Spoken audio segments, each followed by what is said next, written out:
Hola equipo, un saludo cordial para todos y todas. Vamos a dar inicio a una nueva sesión del módulo de primeros auxilios, 22 de noviembre, 11 de la mañana. Ya tuvimos una primera etapa donde recogimos información de los estudiantes con los signos vitales, ¿sí? Primero, ¿qué es lo que es un signo? Es una señal. Y es una señal de vida. Por lo tanto, los 4 signos vitales que veremos hoy básicamente indican las capacidades funcionales de una persona. Son parámetros que nos alertan sobre el estado de salud del paciente y tienen unas características que son muy fáciles de medir y es una información de tipo objetiva. Por lo tanto, no va a cambiar dramáticamente entre una persona y otra. Eh, por por una cuestión relacionada con estudios de larga data, se estableció, se descubrió que una persona sana, una persona que no tiene enfermedad, una persona que es activa físicamente, tiene una presión arterial de 120/80. ¿Perfecto? Por lo tanto, eso es considerado como una presión normal. Cualquier alteración para arriba o para abajo, obviamente va a generar alteraciones también en el funcionamiento del organismo de las personas. De eso se trata cuando se dice es objetivo. Cuando algo es subjetivo, cuando depende de cada persona. Por ejemplo, una persona salió a caminar y caminó 2 kilómetros y para una persona determinada esos 2 kilómetros fueron el esfuerzo más grande que ha hecho en su vida. Y resulta que para otra persona fue un esfuerzo mínimo e imperceptible. Entonces, esa información no es objetiva, es una información subjetiva. Pero si al finalizar los 2 kilómetros a las 2 personas les mido la temperatura, lo más probable es que ambas personas tengan una temperatura, si están sanas y no tienen inconvenientes, van a tener una temperatura que va a estar entre los 36 y los 37 grados, una temperatura corporal. Eso lo mido con un termómetro, que es un aparato de bajo costo, pero que me entrega información válida, objetiva y confiable, ¿sí? Y no va a cambiar entre una persona y otra. ¿Entienden la diferencia entre algo objetivo y subjetivo? Lo vamos a profundizar posteriormente. ¿Cuáles son los pulsos vitales que vamos a revisar en esta unidad del curso de primeros auxilios? Básicamente el pulso, la respiración, la temperatura y la presión arterial. Cuando hablamos de pulso vamos a hablar de la frecuencia cardíaca y cuando hablamos de respiración hablaremos de la frecuencia respiratoria. Esos son los 4 elementos que idealmente vamos a analizar en la sesión de hoy y lo más probable es que no quede algo pendiente para una segunda parte. El pulso, como ustedes muy bien lo decían, se relaciona claramente con la frecuencia cardíaca y tiene que ver con la onda expansiva proveniente del volumen sistólico, ¿no es cierto? Ya nosotros entendimos lo que era sístole, que era esta contracción muscular a nivel del corazón, que es la que eyecta o genera, digamos, o bombea una gran cantidad de sangre a todo nuestro organismo. Entonces, se genera también una onda expansiva. Yo les hablaba de este golpe que aquí doy con la mano derecha en este lado de la mesa y yo coloco mi mano en el otro extremo de la mesa y soy capaz de sentir esa vibración. Es lo mismo que ocurre a nivel de esta onda expansiva, ¿no es cierto? Por lo tanto, el pulso o frecuencia cardíaca es una onda expansiva proveniente del volumen sistólico, del momento en que yo contraigo para bombear la sangre del corazón, transmitida a través de los vasos sanguíneos. O sea, son los mismos vasos sanguíneos los que llevan esta onda expansiva. Se controla presionando una arteria sobre planos simples, por ejemplo, como muestra la imagen. A nivel del codo, a nivel de la muñeca, pasan importantes vasos sanguíneos y es ahí donde uno puede percibir este movimiento que básicamente es una onda expansiva de lo que ocurre a nivel cardíaco. O sea, lo que ocurre acá, 1 metro más allá, 1,5 metros más allá, dependiendo de la altura de la persona, es capaz de sentirse casi en tiempo real. Existen distintas zonas donde yo puedo tomar el pulso de una persona. Esto lo podemos correlacionar con la clase de fundamentalmente de reanimación cardiopulmonar, ¿no es cierto? Donde nosotros podemos ocupar cada una de estas zonas que se están mostrando ahí para poder identificar el pulso de una persona. Recuerden, en el caso de reanimación cardiopulmonar, cuando una persona no tiene pulso, ya es una señal que nos está indicando la necesidad de realizar reanimación cardiopulmonar. Obviamente, si eso lo complementamos con la no respiración y la inconsciencia. ¿Cuáles son valores normales? Básicamente se establece que por unidad de tiempo, en general por un minuto, uno debiese pensar que debiese oscilar entre 60 a 90 pulsaciones por minuto. ppm, pulsaciones por minuto, es la frecuencia. Eso le llamamos frecuencia, que es definida en términos muy simples por cantidad de veces por unidad de tiempo. En este caso, cantidad de veces que el corazón genera esta onda expansiva, ¿no es cierto?, en un minuto. Cuando esa cantidad de veces por minuto es mayor a 100 pulsaciones por minuto, hablamos de un concepto que se denomina taquicardia. Nuestro corazón está acelerado y hay que encontrar la razón del por qué nuestro corazón está acelerado. En ocasiones hay personas que estando en reposo sin haber hecho actividad física tienen más de 100 pulsaciones por minuto. Por lo tanto, ellos presentan una taquicardia, que eso me debiese abrir los ojos para identificar otro tipo de signos o síntomas que me estén indicando la presencia de alguna enfermedad. Lo mismo ocurre cuando mis pulsaciones son menores a 60 por minuto, hablamos de bradicardia. En este pequeño examen que hicimos nosotros antes de iniciar esta grabación, cada uno de los integrantes del curso fue capaz de controlar su frecuencia cardíaca y la gran mayoría tenía entre 55 y 80 pulsaciones por minuto. No se asusten las personas que tenían menos de 60, es absolutamente normal que una persona activa físicamente como ustedes, estudiantes de pedagogía en educación física, jóvenes, ¿no es cierto?, entre los 18 y 20 años, que pueda existir la posibilidad de tener menos de 60. Por eso es importante también, el personal médico debe recoger información importante, porque muchas veces ha pasado que estudiantes de educación física me dicen, profe, ¿sabe qué? Me dijeron que tenía una bradicardia, pero resulta que yo me siento bien. Pero efectivamente, te sientes bien y no tienes, claro, tienes menos de 60, que es el margen que se establece para ello, pero es porque hay un corazón grande, adaptado, bien preparado y bien apto para el trabajo cardíaco, digamos. Ojo que la frecuencia cardíaca cambia dependiendo de la edad, obviamente por las adaptaciones que tiene el corazón. Por ejemplo, en un lactante la frecuencia es muy alta, el corazón de un recién nacido late a una velocidad y una frecuencia súper alta, entre 120 a 160 pulsaciones por minuto, y eso es absolutamente normal. Por eso es importante también que uno entienda esta tabla y sea capaz de explicar, porque miren cómo se va dando. Los niños más pequeños ya empieza a bajar y a acercarse al valor más establecido, pero miren las edades: niños más pequeños, preescolares, escolar, adolescentes, por ejemplo ustedes que ya salieron de la adolescencia, están entrando en una etapa adulta, y un adulto podría estar perfectamente entre los 60 y los 100 latidos por minuto para considerarla normal. Entonces, elemento importante aquí, ser capaz de diferenciar entre distintos grupos etarios, porque si no podemos equivocarnos con nuestro análisis. El pulso, claro, intervalo de tiempo entre una pulsación y otra es lo que nosotros debemos cuantificar. Hoy día, claro, no necesariamente se puede hacer manual. Hoy día hay dispositivos, hay teléfonos, hay relojes inteligentes. Están los mismos pulsómetros que son capaces de cuantificar la cantidad de pulsaciones por minuto que uno tiene. Este pulso puede ser regular, seguir un ritmo regular, pero también puede ser irregular, ¿no es cierto?, sin respetar un patrón establecido. Eso también hay que tener ciertas consideraciones. Cuando uno quiera considerar alguna medición del pulso, lo primero, nunca utilice el dedo pulgar, porque el dedo pulgar, por ser tan grande, tan especial, recuerden, anatomía, se opone a todos los dedos, capaz de hacer pinzas, tiene más músculos, es más cortito por acá, si se dan cuenta, tiene mucha masa muscular alrededor, también tiene vasos sanguíneos y una irrigación que podría hacerlos confundir. Por lo tanto, nunca usen el pulgar para medir la frecuencia o las pulsaciones de otra persona.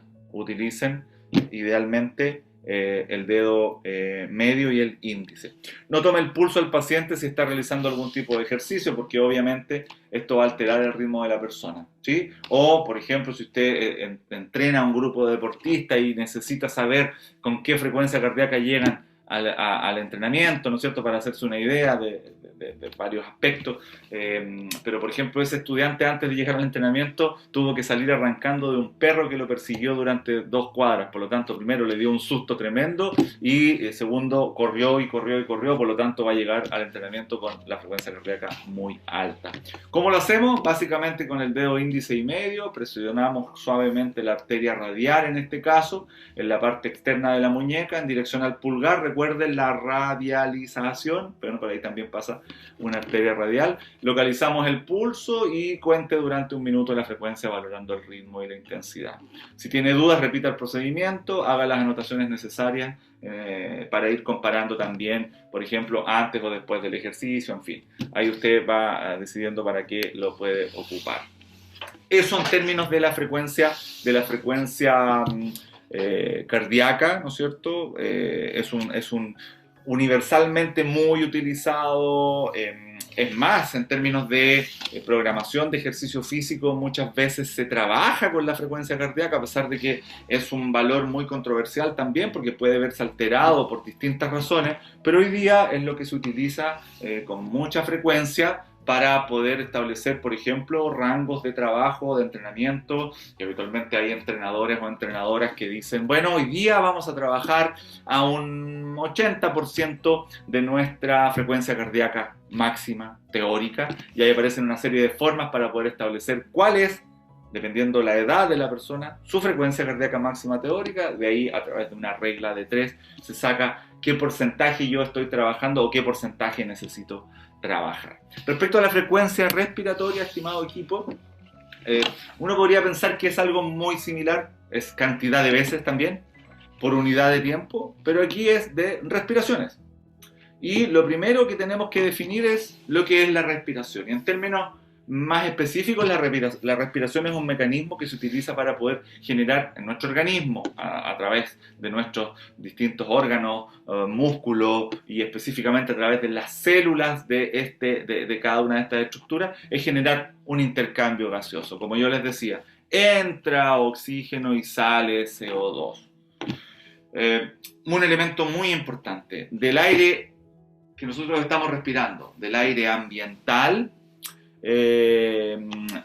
vamos a extraer el 20,98% que corresponde al oxígeno, ¿sí? Porque del aire ambiental no todo es oxígeno, hay una mezcla, es una mezcla de gases, donde predomina fundamentalmente el nitrógeno y posteriormente el oxígeno. El nitrógeno sobre un 70%, el oxígeno un 21%, y después hay una mezcla de otros gases que están en menor porcentaje, pero ¿qué hace nuestro organismo? Toma ese aire ambiental y hace que captemos el oxígeno. Entonces, captamos ese oxígeno que entra por las vías respiratorias altas, vías aéreas, y al momento de entrar por la nariz, por ejemplo, ya empiezan a ocurrir varios fenómenos.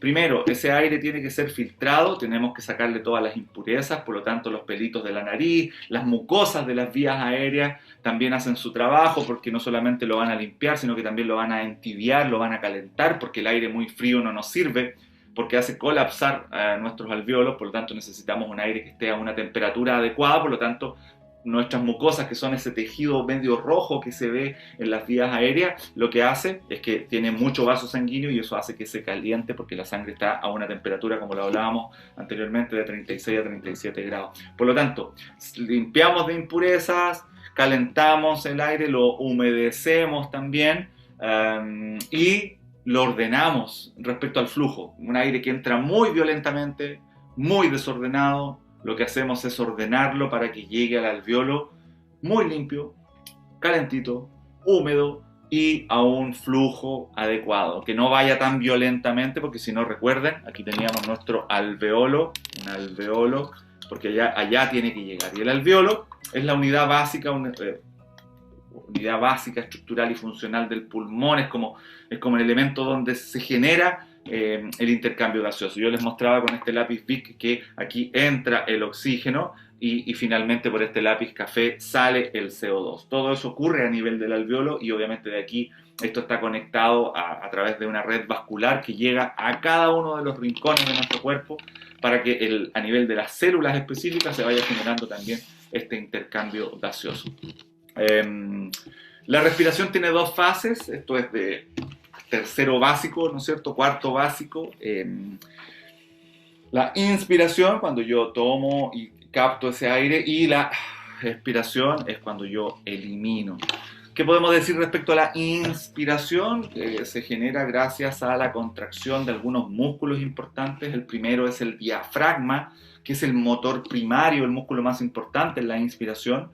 Pero también hay músculos, como se ven ahí, entre las costillas que se llaman intercostales, específicamente los intercostales externos, que son aquellos que también ayudan al diafragma a generar esta inspiración, sobre todo cuando necesitamos una inspiración muy grande. Cuando necesitamos mucha inspiración, el diafragma y los intercostales externos son protagonistas para poder generar este proceso. Cuando botamos, básicamente lo que ocurre es relajación del diafragma, y eventualmente cuando necesitamos hacer una expiración forzada, le pedimos ayuda a los intercostales internos, que son músculos que están entre las costillas. En estas fases son muy importantes porque ahí es donde se genera el intercambio gaseoso. Ojo, en la inspiración lo que ocurre es que toda la musculatura que tiene que ver con la inspiración lo que hace es expandir la caja torácica. Y hay que recordar que la caja torácica internamente está recubierta por una membrana que se llama pleura parietal, porque recubre la caja torácica, las paredes de la caja torácica internamente. Y esta pleura también está unida a una pleura que se llama pleura visceral, que está unida y conectada con el pulmón. Por lo tanto, cuando la caja torácica se expande en la inspiración, también arrastra al pulmón, facilitando los procesos respiratorios. En cambio, la expiración es cuando expulsamos el aire que está en los pulmones. Fundamentalmente eliminamos el CO2 del alveolo y se conecta con toda la red para poder eliminar el desecho metabólico, desecho del ejercicio, producto de la fatiga, a nivel muscular, por ejemplo, que es el CO2. ¿Cuál es la frecuencia respiratoria normal en un adulto? Debiese oscilar entre los 12 a 15 hasta 20 respiraciones por minuto, ¿sí?